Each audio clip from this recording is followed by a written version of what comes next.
மதுரையில் மீட்டிங் போட்டோம்னா மாநாடு போட்டோம்னா எல்லாரும் எம்ஜிஆர் ஆக முடியாது, கருதானே, எல்லாரும் விஜயகாந்த் ஆக முடியாது. அந்த அடிப்படையில் போகும்போது உங்களுக்கு ஒரு கட்சி கூட்டம் என்பது என்னென்னா என்னத்தை நீங்கள் பண்ணீங்க? அப்போ தொண்டர் அந்த அரங்கத்தில் இருந்து அந்த மைதானத்தில் இருந்து என்ன கேட்பான்னு சொல்லுங்கள். எதை கேட்பதுக்கு? நீங்கள் இந்த விஷயத்தில் பார்த்தீங்களா, சினிமாவில் எப்படி நடிக்கிறார்களோ அதே போல் நடிப்பாடு நிறைய பாடு இருக்குன்னும் போது கூட்டம் என்ன பண்ணுன்னு சொல்லுங்கள். கூட்டம் அது பாட்டு வந்தது வராத மாதிரி இன்னத்தை கோட்டை ஆளை பார்த்தாச்சு ரைட்டு ஓகேன்னு பேர் வந்தால. இந்த முதலமைச்சருடைய ஸ்டாலின் அவருடைய ஆட்சி முழுக்க ஊழலுக்காக கட்டமைக்கப்பட்ட ஆட்சி. கலைஞர் ஆட்சியில் கலைஞர் குடும்பம் மட்டுமில்ல, அவரோட சேர்த்து 10 குடும்பம் வாழ்ந்தன. ஆனால் இந்த ஆட்சியில் ஒரு குடும்பம் மட்டும்தான் வாழுது. அந்த குடும்பத்தில் இருக்கக்கூடிய அந்த குடும்பத்துக்காக மூர்த்தியை போன்ற அமைச்சர்கள் தானும் சம்பாரித்து தலைமைக்கும் கப்பம் கட்டக்கூடிய ஒரு நிர்வாகம் தான் பண்ணிட்டு இருக்கிறாரு. விஜய் அவர்கள் எழுதி கொடுத்து அவர் படிக்கிறார். விஜய் அவர்களை பொறுத்த வரைக்கும் அவர் எழுதி கொடுக்கக்கூடிய முக்கியமான அந்த நபரும் புசி ஆனந்தனுடைய 2 பேர் சொல்றதை அவர் கேட்பறத பொறுத்து மற்றபடி யாரும் அவர் சந்திக்கிறது கிடையாது. விஜய் தனிப்பட்ட முறையில் சந்தித்தால் நீங்கள் மக்கள் உடனே கியூவில் நின்று எங்கே இருக்கையா எங்கே இருக்கன்னு ஓட்டு போட மாட்டாங்க. நீங்கள் ஒன்றும் எம்ஜிஆர் அல்ல, நீங்கள் ஒன்றும் கேப்டன் விஜயகாந்த் அல்ல, எம்ஜிஆருக்கு நிகர் எம்ஜிஆர் தான். தவேகாவோட 2ஆம் மாநில மாநாடு நீங்கள் நடந்து முடிஞ்சிருக்கு. இதில் விஜய் அவர்கள் பேசும்பொழுதே பார்த்தீங்கன்னா கூட்டம்லாம் கலைஞ்சது போல ஒரு தோற்றம் இருந்துச்சு. உங்களோட பார்வை என்ன சார்? கூட்டம் அவர் மேடையில் ஏறும் போதே வந்த கூட்டம் திரும்பி வெளியே போகுது. இது ஊடகம் எல்லா தொலைக்காட்சியும் அதை வெளிச்சம் போட்டு தான் காட்டுறாங்க. அதில் நம்ம அது பொய்யான தகவல்னு சொல்ல உண்மையான தகவல் தான். அதுக்கான அந்தந்த தொலைக்காட்சியுடைய செய்தியாளரும் அதுக்கான விளக்கங்கள் அவங்கவுங்க ஸ்டுடியோவில் கொடுத்துட்டு இருக்கிறாங்க. பட் பொதுவாக என்னென்னா கிராமத்தில் சொல்லுவாங்க, மீசை வைத்தவெல்லாம் பாரதியும் அல்ல, கண்ணாடி வச்சவங்களாம் லேனா தமிழனும் இல்லை, எம்ஜிஆரும் இல்லை, தொப்பி வச்சவங்களும் இல்லைனா தமிழ்நாட்டில் எம்ஜிஆர் இல்லைன்னு சொல்லுவாங்க. அதுபோல் மதுரையில் மீட்டிங் போட்டோம்னா மாநாடு போட்டோம்னா எல்லாரும் எம்ஜிஆர் ஆக முடியாது, கருதானே, எல்லாரும் விஜயகாந்த் ஆக முடியாது. அந்த அடிப்படையில் போகும்போது உங்களுக்கு ஒரு கட்சி கூட்டம் என்பது என்னென்னா அந்த கூட்டத்துக்கு 2 மணி நேரத்தில் அந்த கட்சி சம்பந்தமான கொள்கை பாடல்களையும் அந்த பாடல் வடிவத்தோடு நடனமோடைய கட்டமைப்பு உருவாக்குவாங்க. அப்போ தான் திமுக இருக்கும், அண்ணா திமுக இருக்கும். அப்போ அந்த அண்ணா திமுக பார்த்தீங்களா எம்ஜிஆருடைய நிலை இந்த கட்சியில் எடிமுல நீங்கள் நல்லா இருக்கணும் நாடு முன்னேற இந்த நாட்டில் உள்ள ஏழைகளின் வாழ்வு முன்னேறன்னு எம்ஜிஆர் போல அந்த நடனம் இட்டு வேடமிட்டு அந்த பாடலுக்கு தகுந்த மாதிரி மெட்டெடுத்து நடனம் ஆடுவோம் போது அந்த தொண்டர்கள் ஒரு ஆர்வத்தில் நிற்பாங்க. அதே போல் பார்த்தீங்கன்னா கோட்டையிலே நமது கொடி பறந்திட வேண்டும், கொள்கை வீரர் தியாகங்களை ஏற்றிட வேண்டும். அந்த பாட்டு கேட்கும்போது உங்களுக்கு அந்த தொண்டனுக்கு வெளியில் இங்கே போகிறதுக்குள்ள மனசு இருக்காது. இது இல்லைன்னா அந்த கூட்டத்தை அலங்காமல் குலுங்காமல் தக்க வச்சு அப்படியே கேட்கறதுக்கான ஒரு நிலைப்பாடு. அதே போல் நீங்கள் மதுரை மீட்டர் சுந்தரபாண்டியில் பார்த்தீங்களா எம்ஜிஆர் பாடுவார், தாயகத்தின் சுதந்திரமே எங்கள் கொள்கை, தன்மானம் ஒன்றேதான் எங்கள் செல்வம், ஒற்றுமையாய் பகைவர்களை ஓட வைப்போம், உழைப்பாலே நம் நாட்டை உயர்த்திடுவோம் சொல்லும்போது வீரம் உண்டு வெற்றி உண்டு விளையாட களம் உண்டு வா வா என் தோளான்னு சொல்லும்போது அந்த தொண்டனுக்கு முடியல சிலிருக்கும். அது கொள்கையான ஒரு பாடலை பாட்டு எம்ஜிஆர் அப்படிதான் அந்த கட்சியினுடைய கட்டமைப்பை அவர் உருவாக்குறாரு. சாதாரண விஷயம் கிடையாது. எம்ஜிஆர் அவர்களும் முதலமைச்சராக பதவியேற்பு கூட என்ன சொன்னார்னா, என்னுடைய நாற்காலிலே 4 நாற்காலி கால்கள் உள்ளன, அதில் ஒரு கால் பட்டுக்கோட்டை கல்யாண சுந்தரன் சொன்னார். ஸோ அந்த மாதிரி ஒரு எம்ஜிஆருடைய பாடல்கள். அதே போல் புரட்சி தலைவி ஜெயலலிதா அம்மாவுடைய பாடல்லாம் பார்த்தீங்களா, தொட்ட இடம் துலங்க வரும் தாய் குலமே வருகவே, கண் பட்ட இடம் பூமலரும் பொன்மகளே வருகன்னு சொல்லிட்டு அடுத்த வரை சொல்லுவாங்க. சிறுகாழி கோந்தராஜன் போடுவார், கருணை என்ற தீபம் இரு கண்களில் ஏற்றிய தாயே, காலம் மேலும் நெஞ்சில் கோயில் கொண்ட நீயேன்னு பாட்டு அந்த மாதிரி இருப்பாங்க. ஸோ அந்த பாடல்கள்லாம் நீங்கள் கேட்கும்போது வீரமகன் போராட அந்த மாதிரிலாம் ஒரு பாடல் கேட்கும்போது மனசுக்கு ஒரு இது இருக்குது. ஆனால் விஜய் அவருடைய கூட்டத்தில் என்னத்தை நீங்கள் பண்ணீங்க? அப்போ தொண்டர் அந்த அரங்கத்தில் இருந்து அந்த மைதானத்தில் இருந்து என்ன கேட்பான்னு சொல்லுங்கள். எதை கேட்பதுக்கு? நீங்கள் இந்த விஷயத்தில் பார்த்தீங்களா பிஜேபியும் சரி காங்கிரஸும் சரி அதிமுக திமுகன்னு தன்னுடைய கட்சியுடைய தலைவர்கள் அவருடைய கொள்கை பாடலை பாடி அதுக்கான நடனங்களை கதாபாத்திரமாக உருவாக்கி அந்த ஸ்டேஜில் காட்டும்போது தொண்டர்கள் அப்படியே நிற்பாங்க. நீங்கள் விஜயனுடைய அந்த அரங்கத்தில் அங்கே என்ன இருந்தது சொல்லுங்கள். சினிமாவில் எப்படி நடிக்கிறார்களோ அதே போல் நடிப்பாடு நிறைய பாடு இருக்குன்னும் போது கூட்டம் என்ன பண்ணுன்னு சொல்லுங்கள். கூட்டம் அது பாட்டு வந்தது வராத மாதிரி இன்னத்தை கோட்டை ஆளை பார்த்தாச்சு ரைட்டு ஓகேன்னு பேர் வந்தால் கொள்கையும் கிடையாது, கோட்பாடும் கிடையாது, கட்டமைப்பும் இல்லாத ஒரு கூட்டத்தினால்தான் அந்த கூட்டத்திலிருந்து வந்த மக்கள் அந்த உணர்வோடு பார்க்காமல் ஏதோ வந்தமா போனோமா கணக்கு காட்டுறோமா ரைட்டு நிலைப்பாடு தான். அதனால தான் கூட்டம் இருந்து வெளியேறியது என்பது என்னுடைய பதிவு. ஆதவ அர்ஜுனா அவர்கள் பேசும்போது பார்த்தீங்கன்னா ஊழல் குறித்து பேசியிருந்தாரு, திமுக வாரிசு அரசியல் பற்றியும் பேசியிருந்தாரு. அதே போல மதுரையில் அமைச்சர் மூர்த்தியோட ராஜ்யம் இருக்கா அப்படின்ற மாதிரிலாம் பேசியிருக்காருல்ல, இது எப்படி பார்க்குறீங்க? ஆதவ அர்ஜுனா அவர்கள் சொன்ன அந்த உரையில் 50% உரை உண்மை. காரணம் என்றால் விஜயினுடைய தாவேகா கட்சி முதல் முறையாக முதல் மாநாடு திருச்சியில் நடத்திருந்தாங்க. திருச்சியில் நடத்துறதுக்கு முடியாதுன்னு சொல்லிட்டு நேரு அமைச்சர் அங்கே லோக்கல் போலீஸுக்கு குடைச்சல் கொடுத்து அங்கே பண்ணாங்க. அதுக்கப்புறம் அவர் கள்ளக்குறிச்சி நடத்தினார். அவர் 2வது மாநாடு மதுரையில் நடத்தும் போது அப்போ அந்த உள்ளூரில் உள்ள அமைச்சர் மூர்த்தி, பத்திரப்பதித்துறை அமைச்சர், அப்போ அந்த மாநாடு அந்த இடத்துல நடத்தும் போது கூட்டம் அதிகமாகும் போது அந்த லோக்கல் அந்த மாவட்டத்தினுடைய அமைச்சருக்கு பேர் கெட்டு பெறும், இமேஜ் பேரும் கட்சியில். அதனால் இது எப்படியா தடை செய்ய வேண்டும், பல்வேறு இடையூறுகள் செய்தார்கள். அதற்காக அவர் ஆதவ அர்ஜுனா மூர்த்தியை மேற்கொள்ள காட்டினார். அவர் என்ன பேசுகிறாருன்னா முக்கியமான பாயிண்ட் இது. 1971 அண்ணா அவர்கள் காலமானார். காலமானக்கு பிறகு 1971 கலைஞர் முதலமைச்சர் ஆகிறாங்க.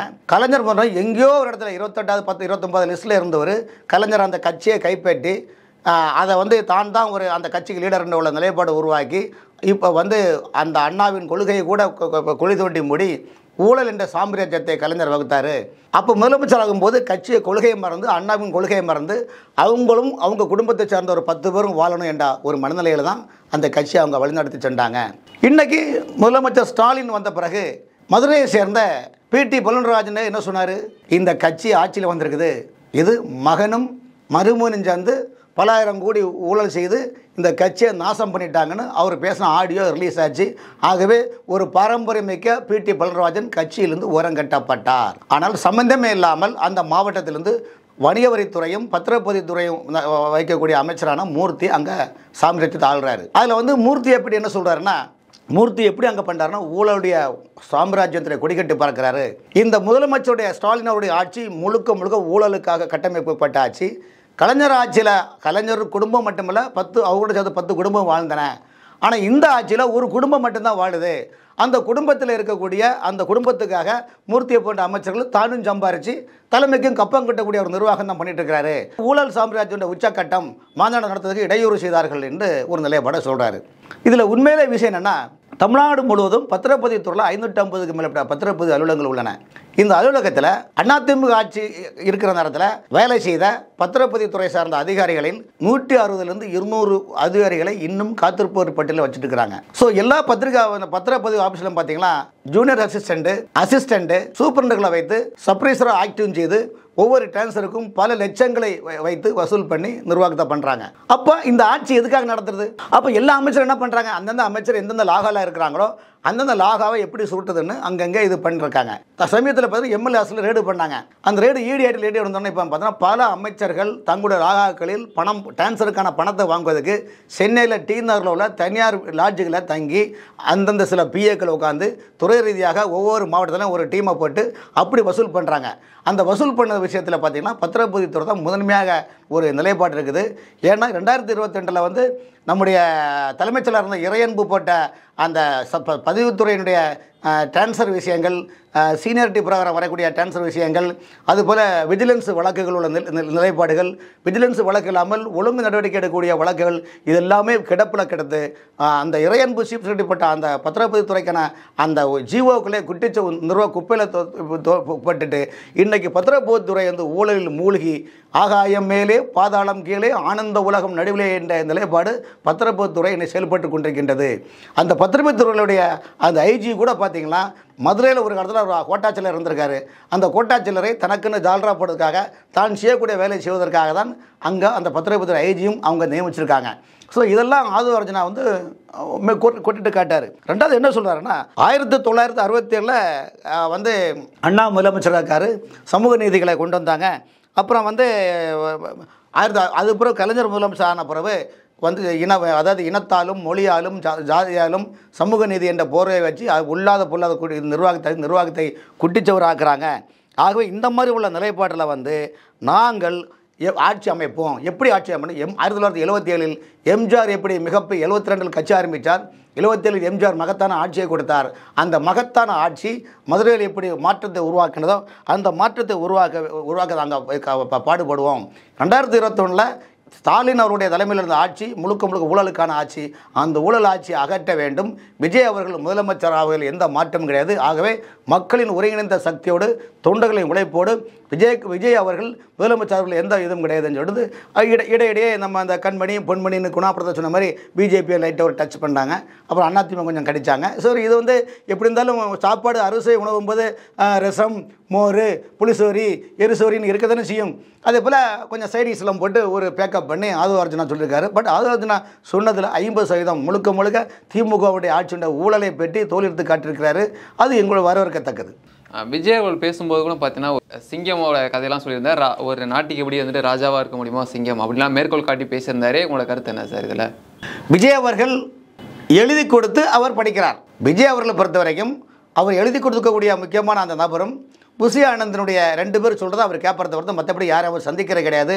அவரே பல அறிக்கை கொடுத்துக்கிட்டு என்னங்க நீங்கள் பிரதமரை பற்றி போய் பேசுறீங்க, ஐயோ அப்படியா, பிரதமர் எனக்கு எதிரி இல்லையே, அவர் சொல்ல வார்த்தையை பாருங்கள், பிரதமர் எனக்கு எதிரி இல்லை, ஏன்னா வந்து அதனால் தமிழ்நாட்டில் வந்து திமுக தான் எனக்கு எதிரியை தவிர்த்து பிரதமர் எதிரி அல்ல என்று பல முறை சொல்லியிருக்காரு. ஆகவே எழுதி கொடுத்ததை அவர் அப்படியே படிக்கிறாரு. காட்டில் வந்து சிங்கம் தனித்துவமாக தான் இருக்கும். ஆகவே சிங்கம் வந்து தனக்குன்னு வரையறுக்கப்பட்ட கட்டமைப்பு இருக்க வேண்டும் என்று சொல்லி அந்த சிங்கம் வந்து தவேகா கட்சியாக அவர் நினைக்கிறாரு. ஆனால் அவர்கிட்ட ஒன்று சொல்கிறேன், ஒரு காட்டில் சிங்கம் நடந்து கொண்டு வருகின்றன, அப்போது ஒரு பாம்பு ஊந்து கொண்டு வருகின்றன. பாம்பை பார்த்து இந்த காட்டுக்கு ராஜா யார் என்று பாம்பிடம் கேட்கும்போது பாம்பு சொல்கிறார் நீங்கள் தான் ராஜா என்று சொல்கிறாங்க. இப்படியே சிங்கம் தன்னுடைய எருமாப்பு கொண்டு இதில் ஒரு முயல் வருது, முயலை பார்த்து யார் காட்டுக்கு ராஜன், ஐயா நீங்கள் தான் சாமின்னு சொல்கிறாரு. சிங்கம் கரடி பூனை ஒரு இதாக வருது. கடைசியாக வந்து இவருக்கு சிங்கத்துக்கு பெரிய மமதையை தாண்டி வந்துட்டு போது யானை நடந்து வந்துட்டு இருக்குது. யானை கிட்ட போய் வா காட்டுக்கு யார் ராஜான்னு, யானை கண்டுக்கிடாமல் அது பாட்டு கடந்து போயிட்டே இருக்குது. நான் சொல்ல கேட்க மாட்டேங்கிற, காட்டுக்கு யார் ராஜா என்று சொல்லி அப்பொழுது யானை சைலண்டாக போயிட்டே இருக்குது.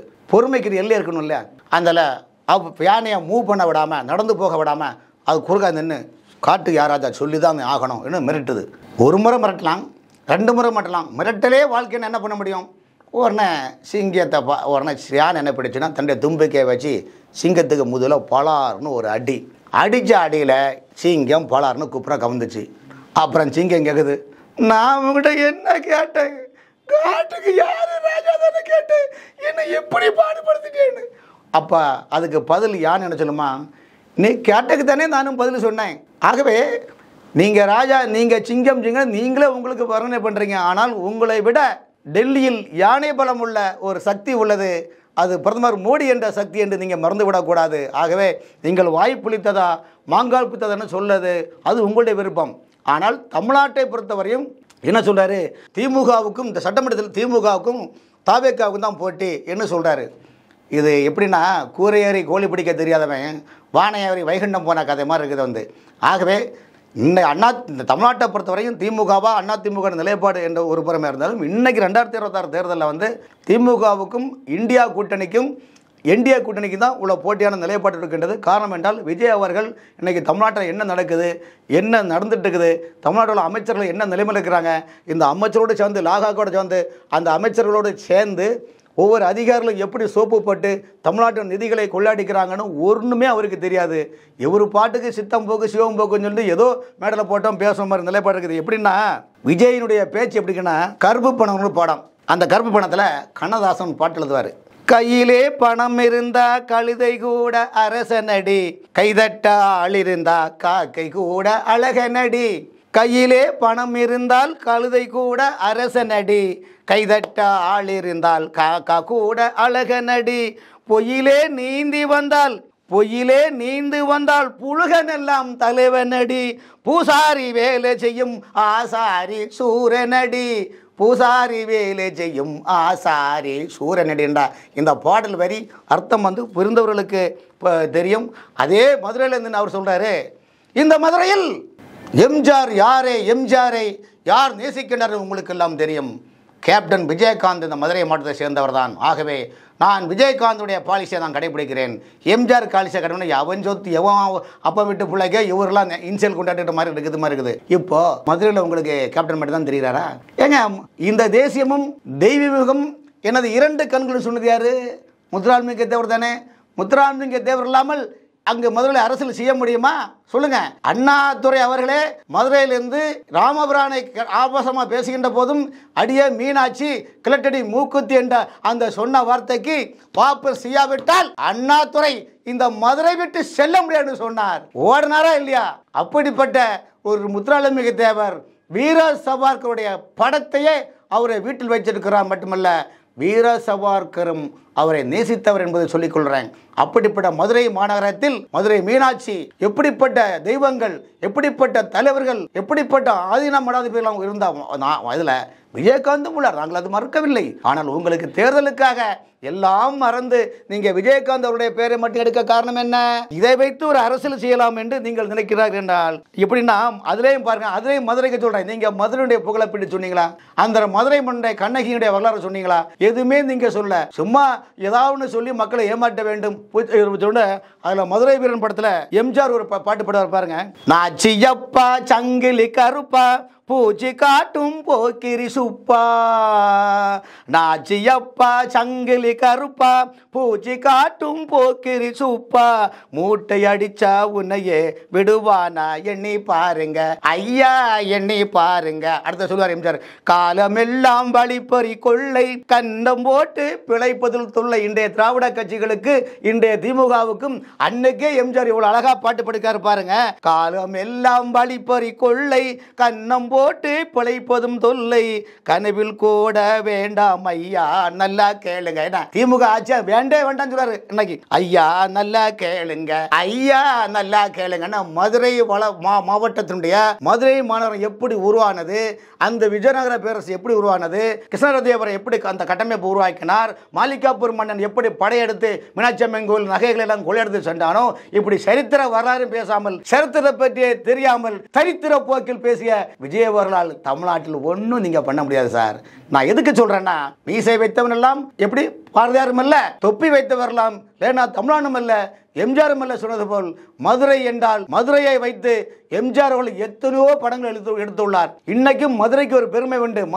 மதுரையினுடைய வரலாறை பற்றி சொல்ல போனால் ஒரு நாள் போதுமா ஈண்டொரு நாள் போதுமா என்பது போல மதுரையினுடைய வரலாறு தெரியாமல் மதுரையிலே மேடை போட்டு கொண்டு உளறி கொண்டு வந்த விஜய் அவர்களுக்கு தமிழ்நாட்டு மக்கள் ஒருபோதும் ஆதரவு கொடுக்க மாட்டார்கள். மீண்டும் சொல்லுகிறேன், விஜய் அவர்கள் தனியாக தேர்தலில் நின்றால் அவர் திமுக கூட்டணி பீப் டீம் என்பதால் நாம் சொல்லுகின்றோம். காரணம் என்றால் உளவுத்துறையிட ரிப்போர்ட்டில் என்ன சொல்லுகின்றால், என்டிஏ கூட்டணியும் விஜயும் இணைந்து தேர்தல் சந்தித்தால் தான் திமுகவை வீழ்த்த முடியும். அது அல்லாமல் விஜய் தனிப்பட்ட முறையில் சந்தித்தால் நீங்கள் மக்கள் உடனே கியூவில் நின்று எங்கே இருக்கையா எங்கே இருக்கன்னு ஓட்டு போட மாட்டாங்க. நீங்கள் ஒன்றும் எம்ஜிஆர் அல்ல, நீங்கள் ஒன்றும் கேப்டன் விஜயகாந்த் அல்ல. எம்ஜிஆருக்கு நிகர் எம்ஜிஆர் தான். எம்ஜிஆர் கொள்கையை பின்பற்றி ஜெயலலிதா ஆட்சி அமைத்து 2011 திமுகவை 10 ஆண்டு காலம் ஓட விட்டாரா இல்லையா, வனவாசம் போட விட்டாரா இல்லையா? இன்று வரையிலும் திமுக பற்றியோ திமுக ஆட்சியை பற்றிய திமுக அமைச்சர்கள் என்ன செய்கிறார்கள், இந்த அரசு மக்களுக்கு எவ்வளவு கொடுமைப்படுத்துகின்றது, ஒரு வரி கூட விஜயுடைய கட்சி தொண்டர் எங்கேயாவது பேசியிருக்கானா? இல்லை. அப்போ நீங்கள் என்ன மேடையில் பேச மாதிரி சீனி சக்கரை சித்தப்பா சீட்டெழி நக்காப்பா என்று சொன்ன போல் விஜயுடைய பேச்சும் சரி, சீட்டெழி நக்காப்பா என்ற வரியும் சரி என்பது போல நிச்சயமாக விஜய் அவர்கள் இங்கு கலந்து. ஏன்னா அவர் சொல்ற வார்த்தை எப்படி பாருங்க, இந்த தேர்தலில் திமுகவும் தாவேக்காவும் தான் போட்டின்னா எவனா நம்புவானாங்க. இது எப்படின்னா இவர் என்ன நினைக்கிறாருன்னா, பூனை இழைச்சுன்னா எலிக்கு ரொம்ப கொண்டாட்டம் போல. பூனை ஒன்றும் இழைக்கலைங்க. அதிமுக பொறுத்தவரை சிறு சர்க்கிள் உள்ளது. காரணம் என்றால் அதிமுக பொறுத்தவரையும் டிடிவி அவர்களும் சசிகலா அவர்களும் ஓபிஎஸ் அவர்களும் அதிமுக ஒருங்கிணைந்து செயல்பட்டால் தென் மாவட்டத்தில் முக்குளத்தோர் முகங்களாக இருக்கக்கூடிய பி.கே. சசிகலா அம்மையார், டிடிவி தினகரன் அவர்கள், ஓபிஎஸ் அவர்களுடைய அந்த முக்குளத்தோர் முகமாக ஒரு நிலைப்பாடு உருவாகும். அப்படி உருவாகுகின்ற போது திமுக தென் மாவட்டத்தில் மண்ணை கவ்வும். ஆனால் திமுகவுடைய தந்திரங்கள் தான் இன்று இந்த அதிமுகவுடைய தனித்தனியாக இருப்படும் பாட்டாளி முயற்சியுடைய நிலைப்பாடும் சாதாரண அடிப்படையில் இருக்க எங்களை போன்ற இளம் பத்திரிகையாளருக்கே தெரிகின்ற விஷயம் இன்னைக்கு விஜய் கட்சி தொண்டனுக்கு தெரியாது.